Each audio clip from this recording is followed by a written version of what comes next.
Assalamualaikum warahmatullahi wabarakatuh. Perkenalkan, nama saya Siti Awalia Humaida dengan NIM 2207016108 akan menjelaskan mengenai komposisi pikiran dan perasaan dalam diri.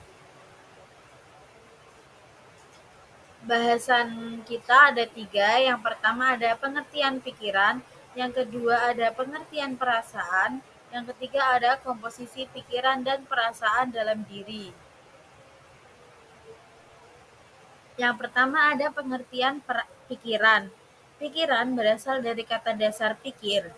Menurut KBBI atau Kamus Besar Bahasa Indonesia, pikir memiliki arti hasil berpikir atau memikirkan, akal atau ingatan, akal dalam arti upaya, angan-angan atau gagasan, dan niat atau maksud. Menurut Hamdan dan Huda pada 2019, pikiran adalah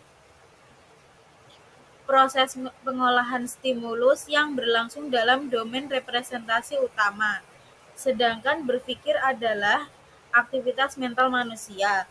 Berpikir adalah manipulasi operasi mental terhadap berbagai input indera dan data yang dipanggil untuk diolah, diformulasi, dan dinilai sehingga diperoleh sebuah makna.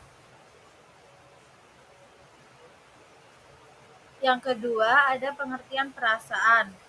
Menurut Kamus Psikologi, perasaan merupakan proses-proses emosional yang disertai dengan sensasi fisik dalam tingkat kesadaran yang bermacam-macam. Menurut Nelson Jones dalam Hasnidar 2019, perasaan adalah suatu pernyataan jiwa yang sedikit banyak bersifat subjektif untuk merasakan senang atau tidak senang dan yang tidak bergantung pada perangsang dan alat-alat indera. Perasaan selalu bersifat subjektif, karena terdapat unsur penilaian yang dapat memicu timbulnya suatu kehendak dalam kesadaran individu.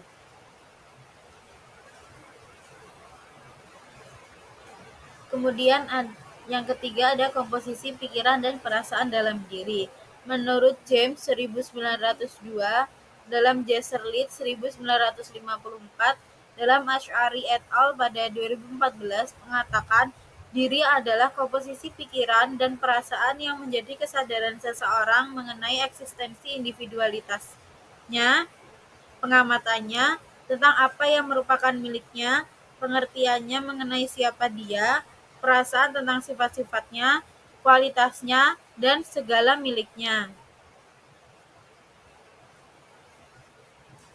Proses berpikir dapat dilalui dengan 3 langkah, yaitu yang pertama, pembentukan pikiran. Nah, pada tahap ini, manusia menelaah ciri-ciri dari beberapa objek. Objek tersebut kita perhatikan unsur-unsurnya satu persatu. Contohnya, kita mau membentuk pengertian tentang sapi. Kita akan menelaah ciri-ciri dari sapi. Yang kedua ada pembentukan pendapat. Pada pembentukan pendapat ini, seseorang meletakkan hubungan antara dua pengertian atau lebih yang diwujudkan dalam bentuk kalimat. Pembentukan pendapat dibedakan menjadi 3 bagian, yaitu yang pertama pendapat positif, yaitu pendapat yang mengiyakan sesuatu. Yang kedua ada pendapat negatif, yaitu pendapat yang tidak menyetujui sesuatu. Yang ketiga ada pendapat modalitas, yaitu pendapat yang memungkinkan sesuatu. Tahap yang ketiga ada penarikan kesimpulan. Nah, pada penarikan kesimpulan ini melahirkan 3 macam kesimpulan, yaitu yang pertama kesimpulan deduktif, yaitu kesimpulan yang dimulai dari pernyataan umum yang kebenarannya sudah diterima atau dianggap benar, kemudian ditarik kesimpulan khusus yang pasti benar jika premis-premis awalnya benar. Yang kedua ada kesimpulan induktif, yaitu dimulai dari pengamatan terhadap kasus-kasus khusus atau fakta-fakta individual, kemudian ditarik kesimpulan umum. Yang ketiga ada kesimpulan analogis, yaitu kesimpulan berdasarkan kemiripan antara dua hal atau lebih. Jika dua hal memiliki beberapa kesamaan dalam beberapa hal, diasumsikan bahwa mereka juga mirip dalam aspek lainnya.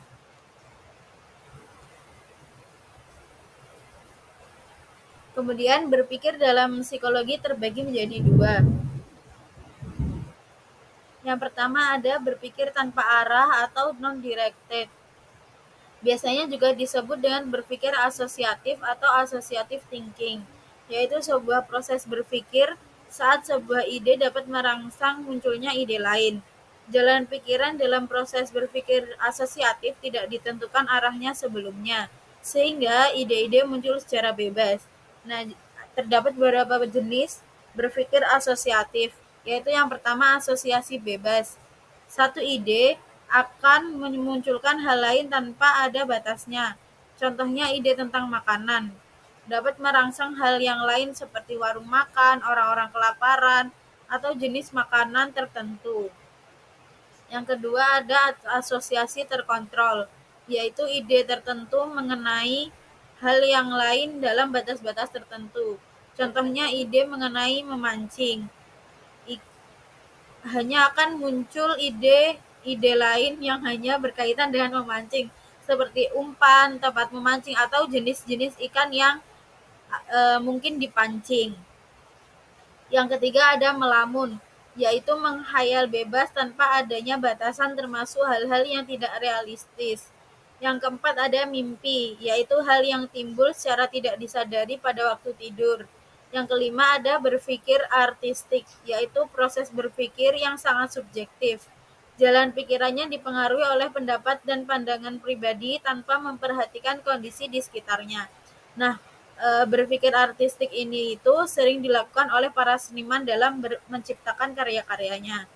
Nah, kemudian yang kedua ada berpikir terarah. Merupakan proses berpikir yang telah ditentukan arahnya sebelumnya untuk menuju pada sesuatu, biasanya kepada pemecahan masalah atau problem solving. Terdapat dua bentuk berpikir terarah, yaitu yang pertama berpikir kritis, yaitu membuat keputusan atau pemilihan terhadap sebuah keadaan. Yang kedua ada berpikir kreatif, yaitu berpikir untuk menemukan hubungan baru antara berbagai hal, menemukan pemecahan mengenai suatu hal, menemukan sistem baru, menemukan banyak artistik baru, dan lainnya. Western dalam Mishwari 2017 membagi perasaan dalam 3 bagian, yaitu yang pertama ada perasaan yang bersangkutan dengan masa kini. Contohnya, perasaan senang yang ditunjukkan seseorang pada masa kini dalam hubungan yang dipengaruhi oleh rangsangan-rangsangan pada waktu sekarang juga. Yang kedua, ada perasaan yang berhubungan dengan masa lalu. Contohnya perasaan senang pada waktu sekarang yang disebabkan oleh sebuah peristiwa yang terjadi di masa lalu. Yang ketiga, perasaan yang berhubungan dengan masa yang akan datang. Misalnya perasaan senang yang berhubungan dengan peristiwa yang akan datang.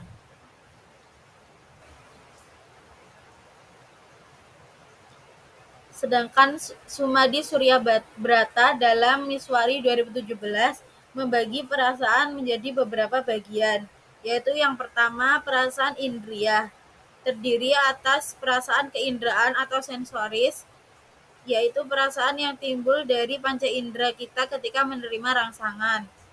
Yang kedua ada perasaan vital atau kehidupan, merupakan perasaan yang bergantung pada kondisi tubuh kita. Contohnya ketika kita sehat, tidak merasakan sakit atau rasa nyeri, kita akan merasa senang. Yang ketiga ada perasaan tanggapan, merupakan perasaan yang menyertai kita saat kita mempunyai makna tersendiri pada sebuah kondisi atau situasi. Contohnya adalah ketika seorang prajurit akan merasa senang apabila bendera sang saka berkibar dengan megahnya. Yang keempat ada perasaan insting, merupakan perasaan yang mengiringi sebuah insting yang muncul. Misalnya ketika kita sedang lapar terus melihat di meja makan itu ada hidangan makanan, itu juga akan membuat kita merasa senang. Yang kelima ada perasaan luhur, terbagi menjadi beberapa hal. Yang pertama ada perasaan keindahan, terbagi menjadi dua hal, yaitu ada perasaan keindahan negatif dan perasaan keindahan positif. Perasaan keindahan negatif adalah perasaan yang muncul ketika kita mengindra sesuatu yang buruk. Yang kedua ada perasaan keindahan positif, adalah perasaan keindahan yang muncul ketika kita mengindra sesuatu yang baik. Kemudian ada perasaan intelek, yaitu perasaan yang muncul disebabkan oleh hasil intelek atau kemampuan atau kekuatan akal untuk memahami, berpikir, dan menganalisis sesuatu dengan mendalam. Contohnya, kalau kita berhasil memecahkan sebuah permasalahan, kita akan merasakan senang. Begitupun sebaliknya. Kemudian ada perasaan kesusilaan, yaitu perasaan yang muncul karena indera kita menerima rangsangan susila atau jahat. Kemudian ada perasaan ketuhanan, yaitu perasaan yang muncul karena mengetahui adanya Tuhan. Contohnya, orang akan merasa bahagia ketika ia merasa bahwa Tuhan akan selalu melindunginya dan dekat padanya. Kemudian ada perasaan diri. Nah, terdapat dua macam, yaitu perasaan diri positif adalah perasaan yang muncul akibat dapat berbuat yang sama atau bahkan lebih ke orang lain. Yang kemudian ada perasaan diri negatif adalah perasaan yang muncul karena tidak dapat berbuat seperti atau mendekati orang lain. Kemudian ada perasaan simpati, yaitu perasaan yang muncul karena orang lain mengalami perasaan senang atau tidak senang. Kemudian ada perasaan sosial, yaitu perasaan yang timbul karena melihat keadaan masyarakat. Terima kasih, sekian dari saya, kurang lebihnya mohon maaf. Wassalamualaikum warahmatullahi wabarakatuh.